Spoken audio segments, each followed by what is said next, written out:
I can fight monsters, I can't fight physics.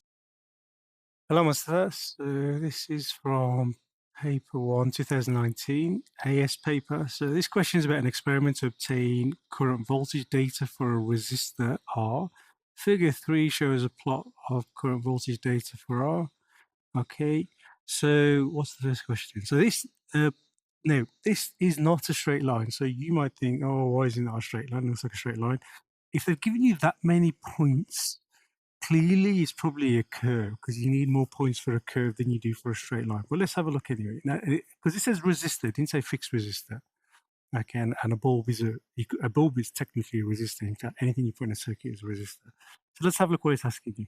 So draw a best fit line for the data. 1 mark. So what I would do here, it looks like it's linear for a fair bit. So 1, 2, 3, 4, 5, 6, 7, 8, 9. Maybe let's do the first 8 linear. So I'm going to try and put a line of best fit. Hopefully, oh, that's nice. Okay, so that fits in nicely. Maybe I could have got the ninth one in, but let's now it looks like it's a curve. So let me see if I can do this nicely. I can't guarantee. That's not bad. Okay, so obviously you're going to get a bit of tolerance, especially if you're going to have to plug some data. So it's certainly not a straight line. Do not draw a straight line all the way through. Okay, their plots are deliberate.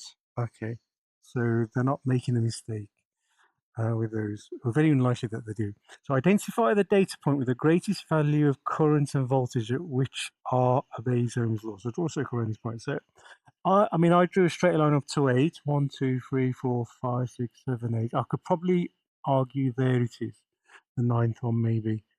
Okay, so after that point is certainly not linear. I guess it's not ohmic, is it? Oh, sorry, it's not ohmic anyway because it's not linear.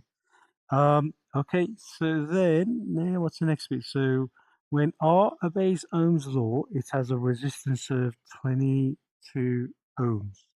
Okay, so determine the percentage increase in the resistance of R from its 22.2 ohm value to its value when the current is 550 times 10 to the 550 milliamps. So this is in milliamps anyway. So I've got to find 550. Okay, oops, sorry, do that again. So I'm going to find 550. I'm going to go across. Okay, and then I'm going to go down. Let's see. So that is, it's going to straighten up, I hope. Okay, so there, so yeah, okay, I'll have to, they just have to go from my point. Obviously, you may draw a different curve and so on. So that looks like 14.2 volts. So what can I do? Well, I know 14.2 volts. So let's work out the resistance. So resistance is V over I. So 14.2 volts over 550 milliamps times 10 to the minus 3. So let me just grab my calculator.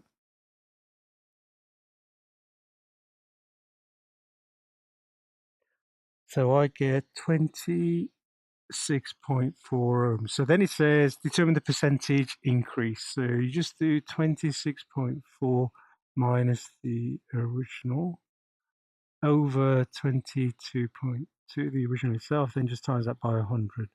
And that will give you your percentage increase. So I get 18.8%. Okay.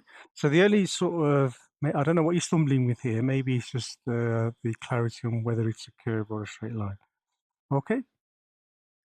Okay, so the next part of the question, one of the circuits A to D shown in figure 4 was used to obtain the current voltage data in figure 3. The maximum resistance of resistor P is twice the resistance of R. The battery has an EMF of 14.6 volts and negligible internal resistance. So deduce which one of these circuits was used to directly obtain the IV data. You should include an explanation of why each of the other circuit is not suitable.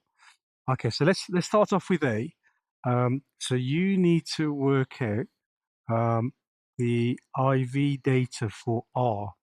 Okay. Well, the problem you got with this one is that this is not an ammeter is meant to be in series. This is not in series with R.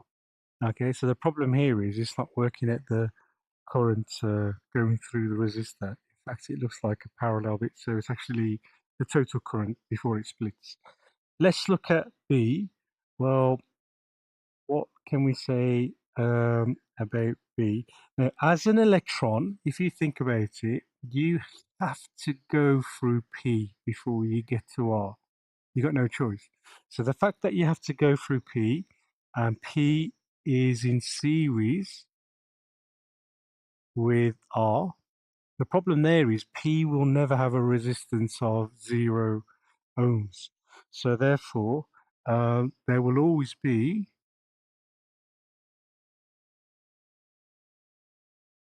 a VP. So V for R will never be maximum, or it can't even be 0 either. Be max or 0 volts. So that's the problem with B. Now let's look at, well, you can see the problem with this one. Well, V, you need the voltmeter across R.